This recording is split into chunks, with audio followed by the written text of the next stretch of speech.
Pick it up, ready? No. You're ruining this intro, just saying.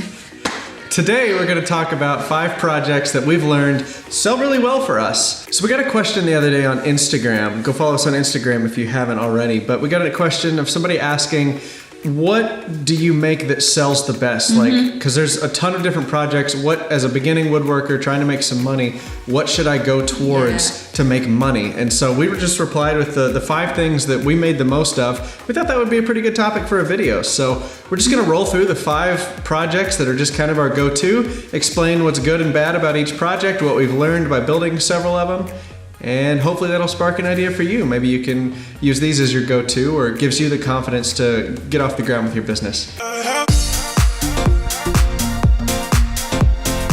5 projects are so versatile and so ubiquitous that like you can incorporate. Ooh. I know, it's a big word. Ooh. I heard AVE use it, so. Wow. Yeah, ubiquitous Okay. means it's everywhere. Wow, you might have, okay. So these are 5 projects that you can make so different and so unique that if a customer just says, hey, can you show me something XYZ that you've built, you can point to one of these projects and say, well, I can do it just like this, but in a door or in a shelf or in a cabinet, something like that. And honestly, in your portfolio, people like to see pictures of things that they could see themselves buying. So if somebody wants a coffee table or they want some bar stools, but all your Instagram or whatever portfolio has in it is like super tiny, detailed keepsake boxes, they're gonna be like, I don't know if they're quite up my alley. Let's just get into it. We'll quit talking at you. That's our transition. That's the transition? That's our transition. Okay. Okay, so number 1 on our list of super common projects is a desk. We have made multiple videos on YouTube of us building desks. That is just what people want. Lots of people want and need desks, whether it's to fill space in a room or they genuinely just need a work area. We'll get a lot of requests to customize desks, whether that's cable management, wireless charging, certain types of legs that they want. But when it comes down to it, they're super simple to make and customize. So if you have a picture of one in your portfolio that somebody thinks is cool, they can look at it and say, hey, that's awesome. And then can we do 2 extra holes for cable management? And you're like, yeah, sure, no problem, super easy. So very versatile. There's a lot of directions you can go with this one. You can change the style of them, the look of them, the feel of them. And when it comes down to it, it's still just a really usable desk. And then a little bit more on the sales side of building desks and why we absolutely love building them. It's because it is great practice for you as a salesperson to upcharge, to add little extras, to add accessories and customize it for them. And really, as you customize and it takes more time and more materials and more skill, it's gonna naturally cost more. Whether it's labor, whether it's your hourly rate, it's the materials you buy, all in all, it will cost more. So, for example, somebody comes to you and they say, hey, I need a desk. That's great, that could be 8 million different desks. You can sit down and say, hey, what are you gonna use the desk for? Are you a computer gamer? Are you a college student? Do you want it for decoration? And from there, if they say, you know, yeah, I'm a computer gamer, I like gaming. You can say, well, from there, we can do multiple shelves for you. You can make different cubbies to hold the tower for your desktop computer. Cable management is a big one that people who do a lot of online gaming like to do. You can include wireless charging so they can charge all of their little, I don't know, pieces, accessories at the same time while they're playing. I just want to butt in here for just a second. You remember Sam? The guy that we built the liquor cabinet for, a good friend of ours. We just built him a desk, and we just did all of those things to his little desk. We have a batched furniture desk. Yeah. Just a pine top, chamfered edges, hairpin legs. Built him that exact same desk. We normally sell it for $200 whenever we batch out 5 or more. And we turned his, almost the same exact style, we turned his into like an $800 desk because we used an oak top. Yes. Used 2x6 oak for the top. Solid oak, big, thick, And then metal hairpin legs. Then I made a long tray that did all of his cable management. We had a power strip in there, and then I routed out a big hole in the bottom so he could put a wireless phone charger through the top of the wood. And with all those upcharges, we changed it from a $200 desk that we would make out of pine into an $800 desk, and it really only cost me an extra like 2 or 3 hours worth of labor to get those other things finished. Will this hold me? I hope so. Okay. it. I think we're good. Okay, number 2 piece of furniture that we do constantly is coffee tables. Everybody loves coffee tables. Most of what we see is somebody is trying to achieve a certain style, or they're trying to tie together a certain look in their living room. And a coffee table is a really easy way to do that. So that's what we see most of the time. Or somebody will come to us and say, hey, I need to match another piece that I have in my living room, so I need the coffee table to look like that. And honestly, that's where we get a lot of repeat customers. All right, so on the sales side of things, coffee tables are really good because it teaches you and it trains you how to follow up with your customers and get repeat sales. Because if you think about it, where do people put coffee tables? In their living rooms. And then if you look at a living room, think of your living room, it's probably where you have the most furniture in one small area. That reason being because that's the room everybody sees. You have guests and company come over and you sit on the couch in your living room around your coffee table, you serve drinks, maybe you have some end tables, a shelf in the corner, a TV stand. There's a ton of stuff in your living room. So if there's any area of your house where you want a really nice looking piece that you can, talk to people about, for people to compliment and point out the cool design features, it's your living room.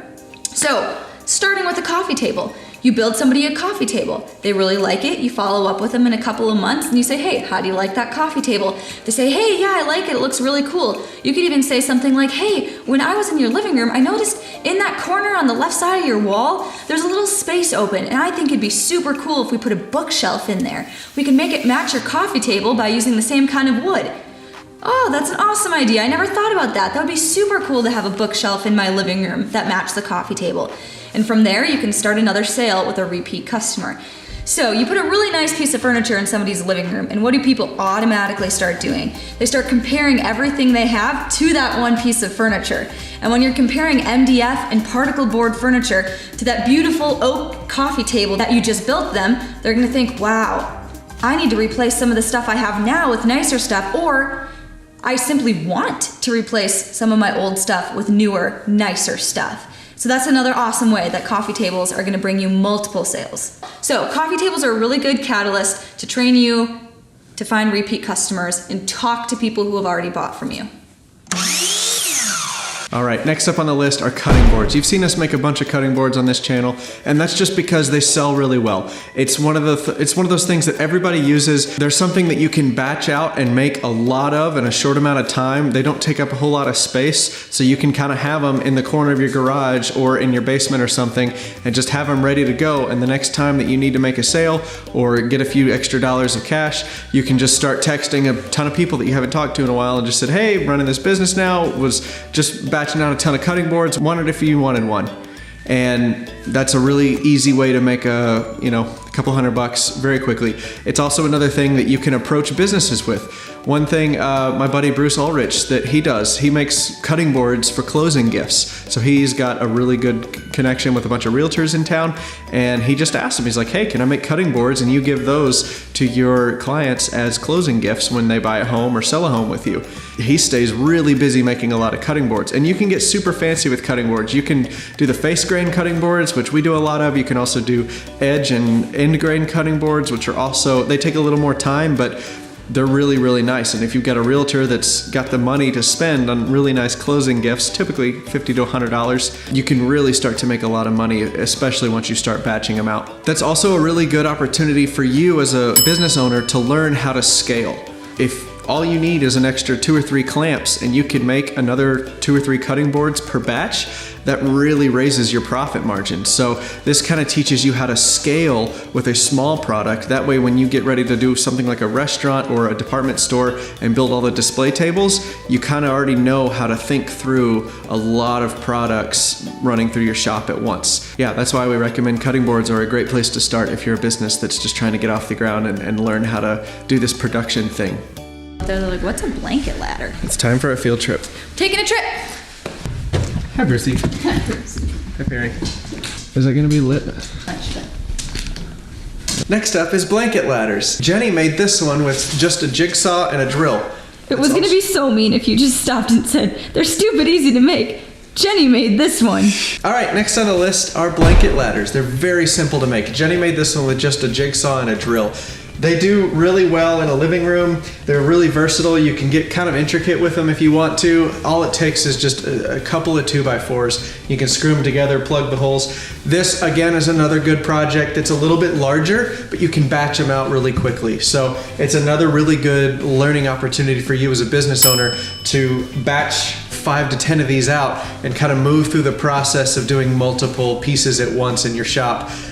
These do really well at craft fairs. Also do the measuring sticks, you know, where you measure your kid's height on this stick and you can take the stick with you if you move or something like that. And blanket ladders are really easy to sell because you can also sell decorating packages with them. This is something Jenny's done. She'll like bundle, she'll take like a burlap sack that you get at Walmart or something like that, and she'll put like 4 seasons worth of decorations in each one from like Hobby Lobby or somewhere. And she'll sell that bag of decorations for 20 bucks along with the blanket ladder for about 50 or 60. So for 100 bucks, you've got a piece and decorations already put together, ready for year-round decorating in your living room. A lot of people, at least in the South, where my family's from, we have a whole bunch of blankets and quilts that are family heirlooms, and they're just collecting dust in the closet. But you can put them on a blanket ladder, display them. That's another sales angle that you can go for.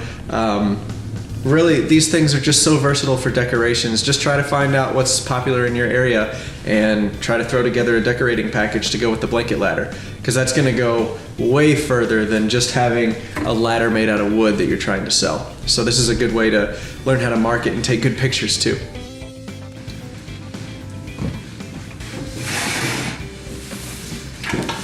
Oh my gosh. So the last thing we're going to talk about is kitchen tables. This is where you can really flex your muscles as a maker. If somebody's buying a kitchen table from you, it's probably not the first thing they've ever bought from you. Maybe it is, but this is a pretty high dollar item. Once you're starting to talk about like custom kitchen tables, you're looking in the $2,000–$3,000 range, just kind of depending on the size of the table. This is where you can learn how to make bigger items. You really have to think about your clamping strategy, your sanding and finishing strategies. It's just everything's different with a larger product. Everything changes when the project gets really big. It's one thing to do a bunch of cutting boards and a few other tables, but when you get 1 or 2 kitchen tables in the workshop, you start to run out of space really quickly. So it's a good exercise in learning how to, just manage your space, I guess. This is where you can really find out how well your shop is laid out, because if you can't make a large item like a kitchen table in your shop, you may need to consider getting rid of some things or moving some stuff around, especially if you want to do any sort of like production. You like my Crocs? Ew, I hate. These are my nice Crocs. But yeah, kitchen tables. If you're at the point where you're selling kitchen tables to your clients, I'm pretty sure you've made it, because that's something that their family touches, eats on. Like, people will trust you if it's like a small cutting board or something, but if they're gonna spend $2,000 or $3,000 with you to build a kitchen table, I feel like you've arrived. That person is definitely on your Ferris wheel. I hope these tips have been helpful. These are just the 5 things that we make the most of, that we feel have the best learning opportunity for a small business or a side hustle trying to learn how to build things. And there's all different types of construction. Like, we've covered small things like cutting boards to really big items like kitchen tables. If you can master those 5 products, if you can master those 5 products, everything is going to go your way, and it sounds like you're off to a great start as a business. So, Anything else, Bruce? He says no. All right, well, if you like this video, please hit the thumbs up button. It helps out the channel a ton. It really does make a difference. Hit the subscribe button if you haven't already. And then if you want to know even more detail about how we actually close sales, what we sound like on the phone, some scripts, our pricing structure, that sort of thing, we have programs available for purchase. We slow it way down. We don't put as much fluff and B-roll. It's literally just the information. Yep. Really in depth, really solid. We spend way more time on those programs than we spend on these silly weekly videos. But yeah, check out links in the description. All right, we're gonna have a couple more videos on the screen here for you to watch. Thank you very much. Bye.